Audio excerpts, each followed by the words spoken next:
নমস্কার বন্ধুরা, আমি সুমনা চলে এসেছি আমার ইউটিউব চ্যানেল কখনো সখনোতে। তো আশা করি আপনারা সকলে ভালো আছেন, সুস্থ আছেন। তো আমি আজকে আপনাদেরকে দেখাবো একটা দারুণ প্রিয় একটা জিনিস। এটা তো সবাই দেখে চিনতেই পারছেন, কি এটাকে কি বলে বলুন তো? খারকোল পাতা। আমরা খারকোল পাতা বলি, আবার অনেকে ঘাটকোল পাতাও বলে। তো আমি আমার বাগান থেকে তুলে নিয়ে এলাম পাতাগুলোকে, কারণ আমি তোলার সময় ভিডিও করার ইচ্ছা ছিল, কিন্তু ভিডিও ধরার কেউ ছিল না, সেই জন্য একা হাতে করেছি। তা সেই জন্য আপনাদেরকে তোলাটা দেখানো হলো না। তবে আমার আগের ভিডিও আছে খারকোল পাতা, সেখানে দেখতে পাবেন। আমার চ্যানেলে চলে গেলে আপনারা অবশ্যই দেখতে পাবেন, আর আমি ডেসক্রিপশন বক্সে লিংক দিয়ে দেবো, তাহলে দেখে নেবেন। আমার অনেক রকমের খারকোল পাতার রেসিপি দেওয়া আছে। তো আজকে আমি খুব সহজ সরলভাবে এই পাতাটা রান্না করব। তো জানেনই খারকোল পাতা মানেই খারকোল পাতার ভর্তা করা হয়। তো কি করে আমি এটা করব সেটাই আমি আপনাদের সঙ্গে শেয়ার করছি, আর সেটা দেখতে গেলে চলে আসুন আমার ইউটিউব চ্যানেল কখনো সখনোতে। তা চলুন, আগে পাতাগুলো কেটে আমি একটু ভালো করে ধুয়ে সেদ্ধ করে নিই, তারপর আমি আবার আপনাদের সঙ্গে আসছি। এই দেখুন বন্ধুরা, এটা সিদ্ধ হয়ে গেছে। আর আমি একদম সামনের যে একটু কচি ডগাটা থাকে সেটাও আমি ডাটিগুলো একটু দিয়ে দিয়েছি এর মধ্যে। আর এরকম সিদ্ধ করে নিলে করতে হয় না, লেবুর রস বা দিতে হয় না, গলা চুলকানোর ভয় থাকে না। আর কাঁচা খেলে কিন্তু একটু গলা চুলকাবার ভয় থাকে। তো এটা দেখুন সিদ্ধ হয়ে গেছে, আমি এবার এটা নামিয়ে নেব, বেশি সিদ্ধ করার দরকার নেই। তো এটা আমি একটু বেটে নেব। এই দেখুন বন্ধুরা, আমি এই পাতাটা খারকোল পাতাটা এই মিক্সিং জারের মধ্যে দিয়ে দিয়েছি, এটা পেস্ট করে নেব। আর এর সঙ্গে দেব ঝাল অনুযায়ী ছোট ছোট 7-8টা লঙ্কা নিয়েছি, আর 1 টেবিল চামচ মতো পেঁয়াজ কুচি নিয়েছি। এই দুটো আমি একসঙ্গে পেস্ট করে নেব, তারপর আমি আবার আপনাদের কাছে আসছি। তাই চলুন এটা পেস্ট করে নিয়ে আসি। এই দেখুন বন্ধুরা, খারকোল পাতাটা আমি বেটে নিয়েছি, আর এখানে নিয়েছি আমি খানিকটা পেঁয়াজকে কুচি করে, মোটামুটি মিডিয়াম থেকে একটু ছোট সাইজের একটা পেঁয়াজ হবে, বা মিডিয়াম সাইজেরই ধরে নিই। একটা পেঁয়াজকে কুচি করে নিয়েছি, যেহেতু এখানে একটু পেঁয়াজ দিয়েছি সেজন্য এখানে একটু কম নিয়েছি। আর এখানে একটু রসুনকে কুচি করে নিয়েছি, ভালো করে ফাইন চপ করে নিয়েছি। তো এবার আমি রান্নাটা করব, তাহলে চলুন আমি কি করে করছি দেখিয়ে দিই। দেখুন বন্ধুরা, গ্যাসে একটা প্যান বসিয়ে দিয়েছি, আর তেলও দিয়ে দিয়েছি, তেলটা গরম হয়ে গেছে। এখানে আমি 1/2 চামচ কালো জিরে আর দু টুকরো শুকনো লঙ্কা, একটা শুকনো লঙ্কাকে 2 টুকরো করে নিয়েছি। এবার এটা একটু ভেজে নেব। এবার আমি এর মধ্যে দিয়ে দেব আমি যে কেটে রেখেছি রসুন, সেই রসুনটা এতটা দেব না, একটু কম করে রসুনটা দেব, কারণ বাটাটা খুবই কম হয়ে গেছে, সেই জন্য একটু কম করে দিচ্ছি। রসুনটা একটু হালকা ভেজে নেব, দেখুন বেশ লালচে লালচে হয়ে গেল। এবার আমি দিয়ে দিচ্ছি এই পেঁয়াজটাকেও আমি খুব ভালো করে ভেজে নেব, মোটামুটি একটু ভেজে নেব। আঁচটা আমি মিডিয়ামে দিয়ে দিলাম, আঁচটা দিয়ে এটা আমি একটু ভেজে নেব। বন্ধুরা, আমার এই খারকোল পাতার রেসিপি আমার অনেক দিনের আগে, আমার 3-4টে রেসিপি আমার নানান ধরনের দেওয়া আছে, নিরামিষ আমিষ। আপনারা যদি মনে করেন তাহলে আপনারা দেখতে পারেন। আর খুবই সুন্দর, দারুণ টেস্ট হয়, খুবই ভালো লাগে। আপনারা তো অনেকেই খান, জানবেন খারকোল পাতা খেতে কতটা ভালো লাগে গরম গরম ভাতের সঙ্গে।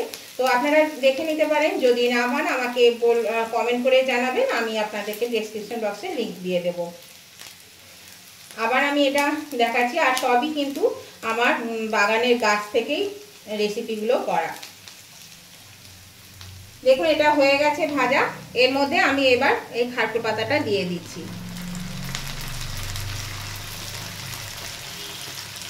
খারকোল পাতাটা দিয়ে আমি এবার এটা একটু ভালো করে ভাজা ভাজা করে নেব।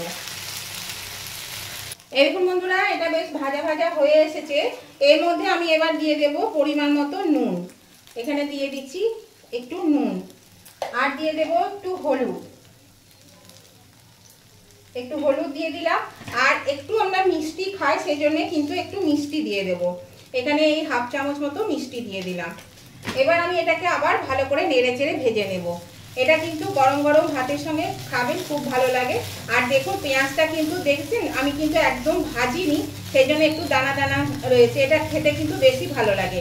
পেঁয়াজটা যদি খুব বেশি করে ভেজে ফেলেন তাহলে গলে যাবে, নরম হয়ে যাবে একদম, তাহলে কিন্তু খেতে খারাপ লাগবে না, কিন্তু এরকমভাবে খেলে আরও এটা বেশি ভালো লাগে। সেই জন্য আমি পেঁয়াজটা কিন্তু বেশি করে ভাজিনি। আপনারা কিন্তু এইভাবে করে খাবেন, দেখবেন। একবার আমার মতন করে দেখুন, আমি কিভাবে করলাম সেটাই আমি শেয়ার করলাম।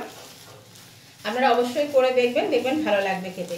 তো নতুন বন্ধু যারা এখনও আমার চ্যানেলটা সাবস্ক্রাইব করেননি তাদের কাছে আমার অনুরোধ, অবশ্যই কিন্তু আমার চ্যানেলটা সাবস্ক্রাইব করে আমার পাশে থাকবেন, আর পাশে থাকা বেলটা অবশ্যই ক্লিক করে দেবেন। তাহলে আমি যখনই আমার ভিডিও আপলোড করব সাথে সাথে নোটিফিকেশন আপনাদের মোবাইলে পৌঁছে যাবে, আর সাথে সাথেই আপনারা আমার ভিডিও দেখতে পাবেন। আর আমার উভয় বন্ধুদেরকে অনেক অনেক ভালোবাসা, শুভেচ্ছা আমার ভিডিওগুলো দেখার জন্যে।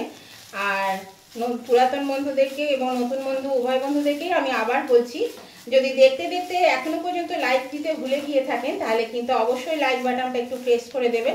আপনাদের একটা লাইক আমাকে এগিয়ে নিয়ে যেতে অনেকটা সাহায্য করে। আর আপনাদের যদি কোনো অংশে এই রেসিপিটা ভালো লেগে থাকে তাহলে অবশ্যই কিন্তু আপনাদের বন্ধু বান্ধব আত্মীয় স্বজন সকলের কাছে শেয়ার করে দেবেন, একটু প্রচুর পরিমাণে একটু শেয়ার করে দেবেন। আর কেমন লাগলো আজকের রেসিপিটা সেটা জানাতে কমেন্ট করতে কিন্তু ভুলবেন না, অবশ্যই কমেন্ট করে দেবেন। আপনাদের একটা কমেন্ট আমাকে পরবর্তী রেসিপি বানাতে অনেকটাই উৎসাহিত করে, আর আপনাদের মিষ্টি মিষ্টি কমেন্টগুলো পড়তেও বেশ ভালো লাগে। দেখুন বন্ধুরা, এটা কিন্তু আমার হয়ে গেল ভাজা। এবার এটা আমি নামিয়ে নেব। আপনাদের সঙ্গে কথা বলতে বলতে ভাজা হয়ে গেল। আর এটা খুব তাড়াতাড়ি হয়ে যায়, বেশি ঝামেলা হয় না, খুব তাড়াতাড়ির মধ্যে কিন্তু এই রেসিপিটা হয়ে যায়।